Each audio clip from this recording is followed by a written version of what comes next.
5 రకాల పాపాల గురించి మాట్లాడాలని ఆశపడుతున్నాను పిల్లారా. మొట్టమొదటిగా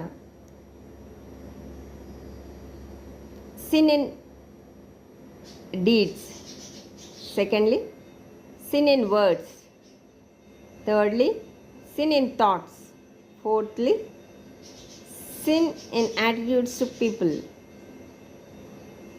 fifthly sin in motives. Sin in deeds అంటే క్రియల ద్వారా పాపం. క్రియల ద్వారా చాలా పాపాలు చేస్తూ ఉంటాం. రెండవది సిన్ ఇన్ వర్డ్స్, మాటల ద్వారా మనం పాపం చేస్తాం. మూడవదిగా సిన్ ఇన్ థాట్స్, మన ఆలోచనల ద్వారా మనం పాపం చేస్తూ ఉంటాం. నాలుగవదిగా సిన్ ఇన్ యాటిట్యూడ్స్ అంటే మన వైఖరిలో, మన బిహేవియర్లో, యాటిట్యూడ్స్ టువర్డ్స్ పీపుల్. కొందరిని చాలా డిస్పైట్ చేస్తాం, చాలా ద్వేషిస్తాం.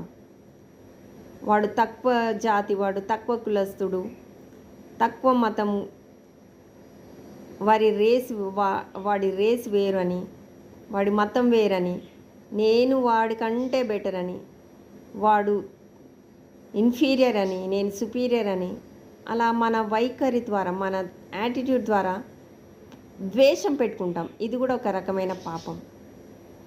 అలాగే సిన్ ఇన్ మోటివ్స్, మనం దేవుని సేవ చేస్తాము కానీ మన ఉద్దేశం మంచిగా ఉండదు. మనం గుర్తింపబడాలి, ఆరాధింపబడాలి, లేదంటే గౌరవింపబడాలి, ఘనపరచబడాలని కోరుకుంటాం. అబ్బా సిస్టర్ మీరు ఎంత మంచి వాక్యం చెప్పారు, నా హార్ట్కి టచ్ అయింది, చాలా బాగా చెప్పారు అని ఇతరులు మనతో అనాలని మనం ఉద్దేశిస్తాం. మన మోటివ్ బ్యాడ్గా ఉంటుంది. మనం చేసే సేవ మంచిదే కానీ మన ఉద్దేశం చెడ్డది. సో ఇట్లాంటి మోటివ్ కూడా పాపమే.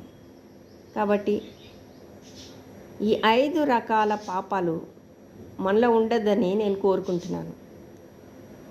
ఒకటి, మన క్రియల్లో పాపం ఉండొద్దు. రెండవదిగా మన మాటలో పాపం ఉండొద్దు.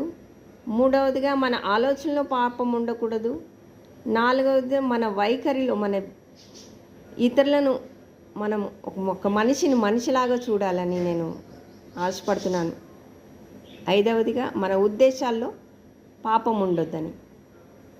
ఈ 5 రకాల పాపాలు మనలో ఉన్నాయా మనం పరీక్షించుకుందాం ప్రియులారా.